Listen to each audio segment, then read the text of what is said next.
We are back. Vaughn, final thoughts for the hour.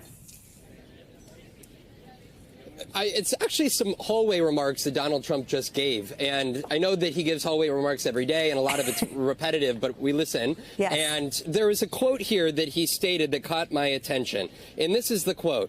Quote, "I have the only illegal NDA." Now, when we say that quote, this came part of what he does, where he reads, others who are allied with him's writings. And this one was Andrew McCarthy, a former prosecutor with the SDNY, who first said NDAs are legal and common, yet Bragg alleges Trump's was illegal. That was the writing of Andrew McCarthy in the National Review. Trump then stopped, looked up at the cameras, and added, in his own words, quote, "I have the only illegal NDA." And as far as my notes can tell, this is the first time that Donald Trump has ever acknowledged this being his NDA with Stormy Daniels. He, in May of 2018, in a tweet, acknowledged that there was an NDA between Michael Cohen and between two parties, but he didn't explicitly say it was his. We did have testimony from David Pecker 2 weeks ago saying that Donald Trump called him and referred to it as our agreement with Stormy Daniels. But as far as my notes are, and please, anybody on the team here correct me, I believe this is the first time, though, that he has acknowledged that this was an NDA that he was a part of. Yeah, Andrew, I've never heard him acknowledge that before.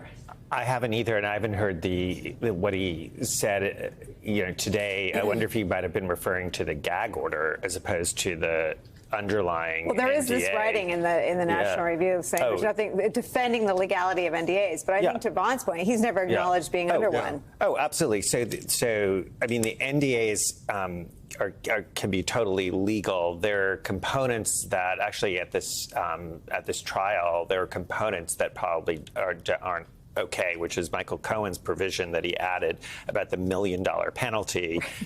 Keith Davidson said that probably wouldn't hold up. But there are lots and lots of things that Donald Trump has said that are completely inconsistent with a defense.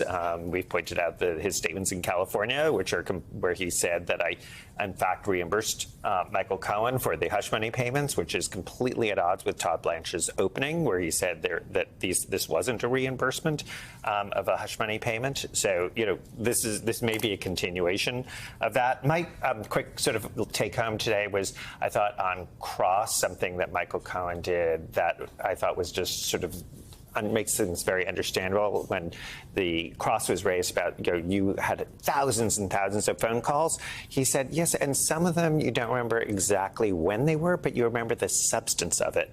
And others you do remember everything about it because they're so significant. And it was just sort of very humanizing about memory.